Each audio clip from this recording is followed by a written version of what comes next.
Haleluya kanisa. Amen. Haleluya. Amen. Tunaenda mwisho wa mwaka.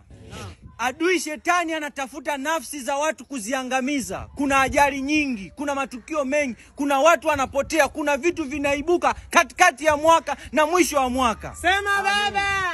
Vimeibuka vitu vingi. Ndio. Ni zamu sasa ya kwenda kumwaibisha shetani. Amen. Ya kwenda kumkemea shetani. Ya kwenda kumtukana shetani asipate nafasi ya kuchukua nafasi yetu. Amen. Wapiga vyombo sitaki kuona mtu yoyote hapa. Wote huku.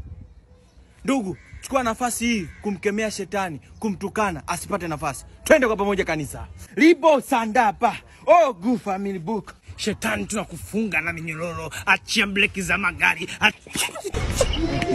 Akili za bangi, akili za sigara, akili za pombe. Kwa shetani hatukutaki. Nasema shetani ushindwe, mbwa mkubwa, mshenzi wa tabia. Mshenzi ushindwe, malaya mkubwa wa shetani. Kwenye familia yetu. Na jana nilikuona Tabata. Achia. Achia. Mshenzi na kunyonga. Na kunyonga. Wewe, nyoko shetani. Nyoko. Tuombe hivyo hapa kanisani. Nani mchungaji amesema tumtukane shetani, tumkemee.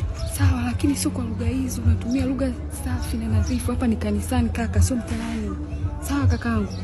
Endelea na maombi lakini badilisha lugha zako.